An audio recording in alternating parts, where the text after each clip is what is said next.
Hi, my name is Kimberly Lowe and I practice law in Waynesville, Missouri. I wanted to provide this video for biological parents who are considering giving their children up for adoption.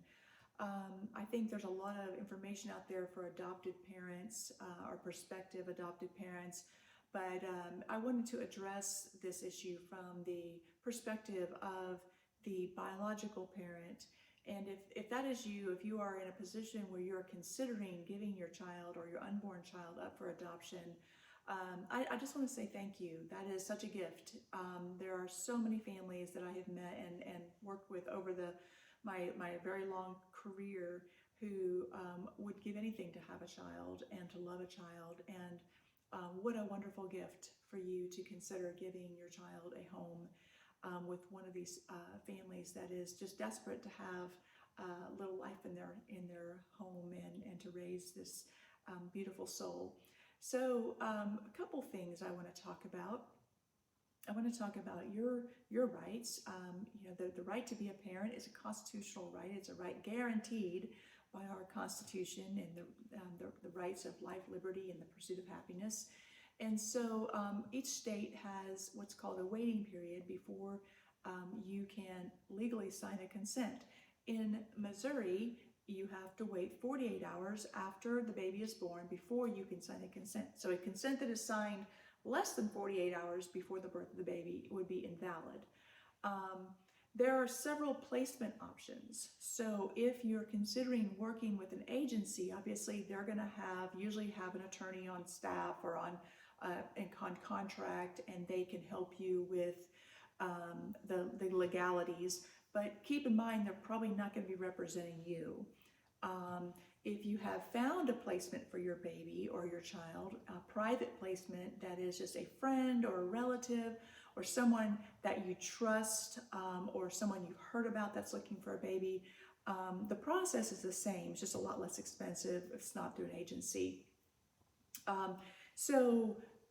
want to kind of walk through the process for a biological parent, and we'll use the scenario with a newborn child. So if you're pregnant and you and your significant other decide that you're going to give the child for adoption, and you've chosen the people that you want to adopt, the best thing you can do first is to get the prospective adoptive parents to hire counsel, because what will happen is the attorney will be able to prepare some documents that make the transition easier once the child is born. So for example, the last one that I did, we knew the child was going to be born at a particular hospital. We kind of knew what that hospital's rules were about the transfer. And when I say the transfer, what I mean is from the time the baby is born into the adoptive home. The prospective adoptive parents will need to get a home study done unless they're already foster parents and have a licensed home study approval done on their home already. And so that takes some time. So that will need to be done before the birth of the child. We also do things like prepare powers of attorney for the biological parents to sign, so that in the interim, when we're getting the court order, that child can be in their care and begin bonding with them right away. Then what happens is, like I said earlier, there's a consent that is signed. If both biological parents are agreeing, there is a consent that is signed 48 hours after the baby is born. And that consent is filed with the petition for adoption. Now, because this would be a private adoption, the prospective adoptive parents kind of have to go through a few steps. In addition to getting the home study done, they have to do a petition that has multiple counts. So, for example, the law requires that the child actually be in their legal custody for 6 months prior to the adoption being granted. So one of the first things we do is we file a petition that has several parts to it. And one of them is, if both parents are consenting, then that makes it a lot easier, obviously. But we ask the court to grant custody to the prospective adoptive parent so that 6-month period can begin to run. And then the adoption hearing can be held in 6 months from the date the custody is granted. The adoption can be open or closed. And so if the parties wish to have the adoption closed so nobody knows about it, then that can certainly happen. From the perspective of the biological parents, there's a few variables that need to be considered. So if you're the mother of this child and you were married when the child was born, there's a presumption that the father is the husband of the marriage. Now, sometimes it happens that that is not the biological father, but because there's a presumption, that person will either have to consent or be served in the process. If you don't know who the father is, then there is what we call the putative father registry. And so the prospective adoptive parents can have their attorney check the putative father registry. If there's no registered father, then there is no need for any service, even by publication, on any unknown father.